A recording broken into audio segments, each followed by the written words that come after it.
দিল্লিতে সীমান্ত বৈঠকের দ্বিতীয় দিন অবৈধ অভিবাসী শনাক্তকরণ ও প্রত্যাবাসন প্রক্রিয়ার স্পষ্ট কাঠামো তৈরি হতে পারে মত বিশ্লেষকের। ট্রাম্পের আহ্বানের পরও লেবাননে ইসরায়েলি হামলা নিহত ৮। দ্রুতই ইরানের বিরুদ্ধে চূড়ান্ত বিজয় ঘোষণা হবে বললেন মার্কিন প্রেসিডেন্ট। পিয়ংইয়ং বেইজিংয়ের সম্পর্ক আরও দৃঢ় করার বার্তা শি কিমের। আঞ্চলিক সম্পর্ক অক্ষুণ্ণ রাখাই চীনের লক্ষ্য বলছেন বিশ্লেষক। স্বাগত গ্লোবাল টাইমে। বিশ্বের নানা প্রান্তের খবর নিয়ে আপনাদের সঙ্গে আছি আমি নাফিসা জামান। দেখছিলেন শিরোনামগুলো, এবারে বিস্তারিত। সীমান্তে আস্থা ও সমন্বয় বাড়ানোর পরীক্ষায় পরিণত হয়েছে ৫৭তম বিজিবি বিএসএফ সম্মেলন। পুশিন ঘিরে উত্তেজনার মধ্যেই দিল্লিতে চলছে মহাপরিচালক পর্যায়ের এই ৪ দিনের আয়োজন। বিশ্লেষকদের ধারণা, অবৈধ অভিবাসন শনাক্তকরণ ও প্রত্যাবাসন প্রক্রিয়া নিয়ে একটি স্পষ্ট কাঠামো তৈরির চেষ্টা করবে ঢাকা ও দিল্লি। পুশব্যাক ঘিরে সীমান্তে এখন চরম উত্তাপ। ভারত ঠেলে দিচ্ছে আর প্রবেশে বাধা দিচ্ছে বাংলাদেশ।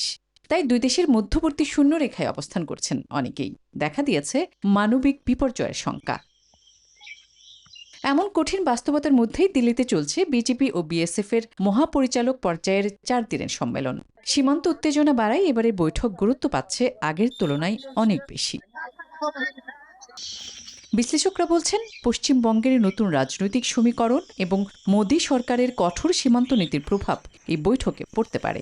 এজেন্ডাগুলো ছিল অবশ্যই পুশব্যাক, পুশিং এবং একইভাবে কাঁটাতারের বেড়া দেওয়া নিয়ে যে সমস্যা তৈরি হয়েছে সেই বিষয়টাও আছে। সীমান্ত হত্যা প্রসঙ্গও আসবে। এছাড়া অবৈধ পাচার ইত্যাদি, সেগুলো কিভাবে সীমান্তে কমানো যেতে পারে, সেই বিষয়গুলো প্রধানত আলোচ্য বিষয়। বাংলাদেশও পুশিন নিয়ে উদ্বিগ্ন। ঢাকার অবস্থান যাচাই বাছাই ছাড়া কাউকে বাংলাদেশি হিসেবে গ্রহণ করা হবে না। মত বিনিময় হলে একটা এই ব্যাপারে স্বচ্ছতা পাওয়া যাবে। স্বচ্ছতা পেলে ভবিষ্যতে কি ধরনের পদক্ষেপ দেওয়া হবে, অবৈধ অভিবাসীদের ফেরত পাওয়ার ব্যাপারে কোন একটি নীতি তৈরি হবে বলে আমরা আশা করছি। বিশ্লেষকরা বলছেন, এবারের বৈঠকের সবচেয়ে বড় সাফল্য হতে পারে অবৈধ অভিবাসী ইস্যুতে একটি স্বচ্ছ ধারণা ও সমন্বিত অবস্থান তৈরি করা। আর তার উপরে নির্ভর করবে ভবিষ্যৎ সীমান্ত সহযোগিতা ও পরবর্তী বৈঠকের দিক নির্দেশনা। আসমাতুলি, নিউজ 24। মার্কিন প্রেসিডেন্ট ডোনাল্ড ট্রাম্পের আহ্বানের পরেও লেবাননে থামেনি ইসরায়েলি হামলা।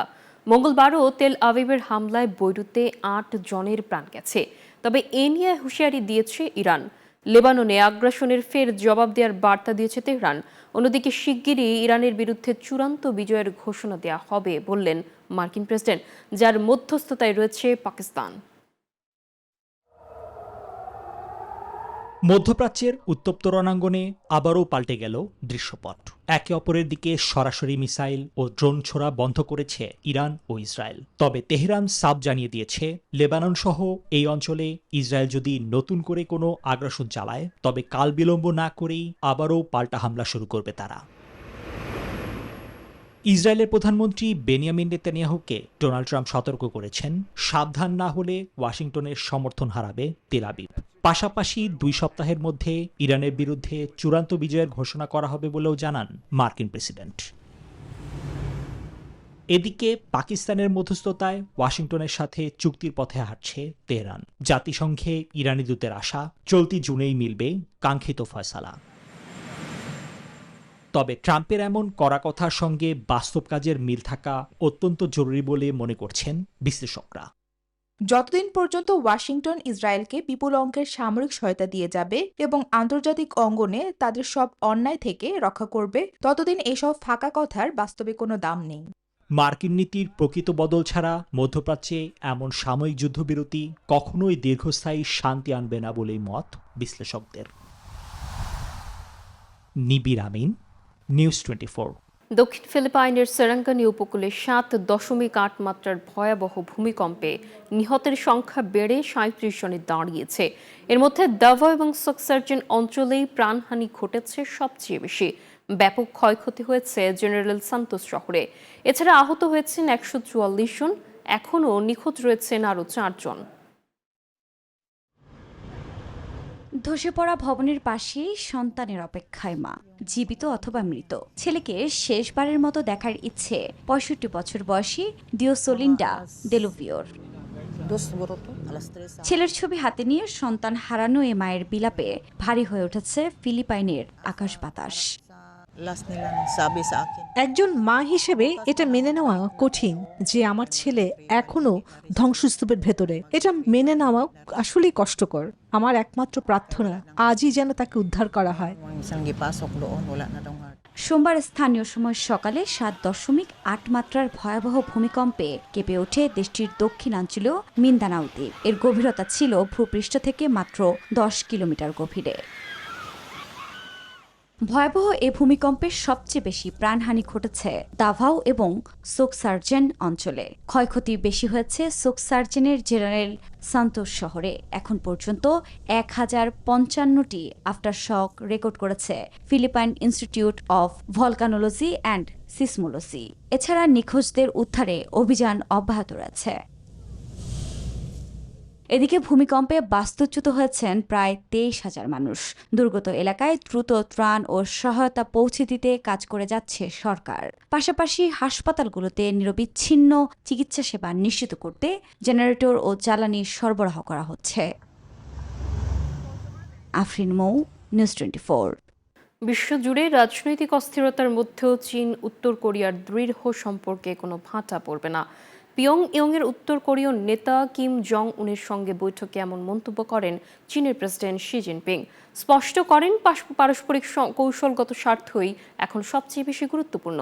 বেইজিং পিয়ংইয়ং সম্পর্ককে অনন্য উচ্চতায় নিতে অঙ্গীকারবদ্ধ কিম জং উনও। বিশ্লেষকরা বলছেন দ্বিপাক্ষিক সম্পর্ক উন্নয়নের চেয়ে বেইজিং ঘেঁষা আঞ্চলিক অক্ষুণ্ণ রাখাই চীনের লক্ষ্য। মার্কিন প্রেসিডেন্ট ডোনাল্ড ট্রাম্পের সঙ্গে বৈঠকের কয়েক সপ্তাহ পরেই উত্তর কোরিয়া সফরে যান শি জিনপিং। ওয়াশিংটনের প্রত্যাশা বেইজিং উত্তর কোরিয়া পরমাণু কর্মসূচি নিয়ন্ত্রণে আরও সক্রিয় ভূমিকা নেবে। তবে শি কিমের বৈঠকে ছিল না পরমাণু নিরস্ত্রীকরণের বিষয়টি, কারণ উত্তর কোরিয়া সাফ জানিয়েছে তাদের পারমাণবিক অস্ত্র কর্মসূচি কোনো আলোচনার বিষয় নয়। ফলে সফরে ইস্যুটি এড়িয়ে গেছে বেইজিং। বিশ্লেষকদের মতে শি জিনপিং এর সফরের মূল লক্ষ্য ছিল ভিন্ন। ইউক্রেন যুদ্ধের পর রাশিয়া ও উত্তর কোরিয়ার ঘনিষ্ঠতা বেড়েছে উল্লেখযোগ্যভাবে। এমন পরিস্থিতিতে কৌশলগত মিত্র উত্তর কোরিয়াকে নিজেদের প্রভাব বলয়ের মধ্যেই রাখতেই বেশি সক্রিয় চীন। পারমাণবিক অস্ত্র কর্মসূচি থেকে উত্তর কোরিয়াকে পুরোপুরি ফেরানো সম্ভব নয়, এটা চীন ভালো করেই জানে। তবে চীন চায় বেইজিং ঘেঁষা আঞ্চলিক অক্ষুণ্ণ রাখতে। বৈঠকে কোরীয় উপদ্বীপের স্থিতিশীলতা বজায় রাখার উপর জোর then Xi Jinping.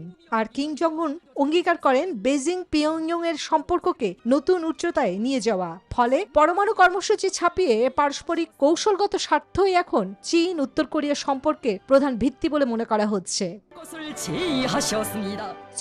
Chandra, news 24। Caribbean সাগরের দ্বীপরাষ্ট্র কিউবায় শক্তিশালী ভূমিকম্প আঘাত হেনেছে। দেশটির উত্তর পশ্চিম উপকূলের কাছে আঘাত হানা এই ভূমিকম্পের মাত্রা ছিল রিক্টার স্কেলে 6.1। ভূমিকম্পে শুধু কিউবা নয়, মেক্সিকো ও যুক্তরাষ্ট্রের ফ্লোরিডার কিছু এলাকায় কম্পন অনুভূত হয়েছে।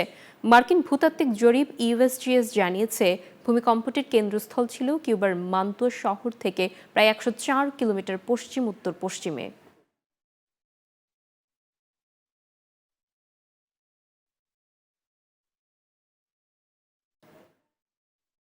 চীনের সম্ভাব্য হামলা রুখতে নিজেদের পশ্চিম উপকূলে বড় পরিসরে এক সামরিক মহড়া চালিয়েছে তাইওয়ান। তাইচুং উপকূলের 20 কিলোমিটার এলাকা জুড়ে চলা এই অনুশীলনে রকেট ও ভারী কামানের গোলা ব্যবহার করে শত্রুর উভচর হামলা প্রতিহত করার প্রস্তুতি নেওয়া হয়। নিজেদের সামরিক বাহিনীকে আধুনিকায়নের পাশাপাশি এমন বাস্তবসম্মত যুদ্ধ প্রশিক্ষণের মাধ্যমে যে কোনো কঠিন পরিস্থিতির জন্য সর্বদা প্রস্তুত থাকছে স্বশাসিত এই দ্বীপরাষ্ট্রটি। যে কোনো সময় আক্রমণ চালাতে পারে বেইজিং, এই আশঙ্কায় দেশের মাটিতে শত্রুপক্ষকে ঘুরিয়ে দিতে আকস্মিক যুদ্ধ প্রস্তুতি সেরেছে তাইপে। তাইচুংয়ের 8টি জায়গা থেকে একযোগে চলে এই মহড়া। 7 বছর পর এই প্রথম থান্ডারবোল্ট 2000 রকেট সিস্টেম দিয়ে সরাসরি গোলাবর্ষণ করে তাইওয়ানের সামরিক বাহিনী। তবে সমুদ্রতীরের নরম বালুর কারণে কামান বসানো বেশ চ্যালেঞ্জিং ছিল সেনাদের জন্য। আমাদের সাধারণ প্রশিক্ষণ মাঠগুলো বেশিরভাগই শক্ত, তাই নরম বালুর সৈকতে কামানের ভিত্তি স্থাপন করা ভিন্ন মাত্রার এক চ্যালেঞ্জ ছিল। তবে আমাদের দীর্ঘ অভিজ্ঞতার আলোকে এই প্রতিকূলতা ও আবহাওয়াগত বাধা সফলভাবে পার করেছি আমরা। আগের মতো নির্ধারিত কোনো ছক ছাড়াই এবার যুদ্ধের সত্যিকারের আবহ তৈরি করা হয়। মূলত নিজেদের ভূখণ্ড রক্ষায় সশস্ত্র বাহিনীকে আগের চেয়ে আরও বেশি আধুনিক ও গতিশীল করছে তাইওয়ান। নিবির আমিন, নিউজ 24। গাজায় যুদ্ধবিরতি কার্যকর থাকলেও থামছে না রক্তপাত। ইসরায়েলি হামলায় নতুন করে প্রাণ হারিয়েছে শিশুসহ 6 জন। এর মধ্যে মিশরের রাজধানী কায়রোয় শুরু হয়েছে যুদ্ধবিরতির দ্বিতীয় ধাপ নিয়ে আলোচনা।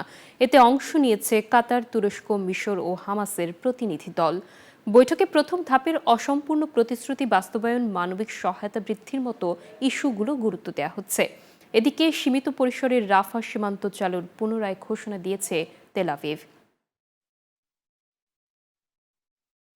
2 দশকেরও বেশি সময় পর তৃণমূল কংগ্রেসের সবচেয়ে বড় রাজনৈতিক ভাঙন দেখা দিয়েছে। বিজেপিতে যোগ দিতে এবার মমতা বন্দ্যোপাধ্যায়ের দল ছাড়লেন তৃণমূল কংগ্রেসের 20 সংসদ সদস্য। এরই মধ্যে স্পিকার ওম বিড়লার কাছে চিঠি জমা দিয়েছেন তারা। বিজেপির নেতৃত্বাধীন কেন্দ্রে শাসক জোট এনডিএতে তারা যোগ দিতে চাইছেন। সোমবার দিল্লিতে ইন্ডিয়া জোটের সঙ্গে মমতা যখন বৈঠক করছিলেন, ঠিক সেই সময়ই এমন ঘোষণা আসে। এর মধ্য দিয়ে সংসদে তৃণমূলের সংসদীয় দলে আনুষ্ঠানিকভাবে বিভাজন সৃষ্টি হয়েছে।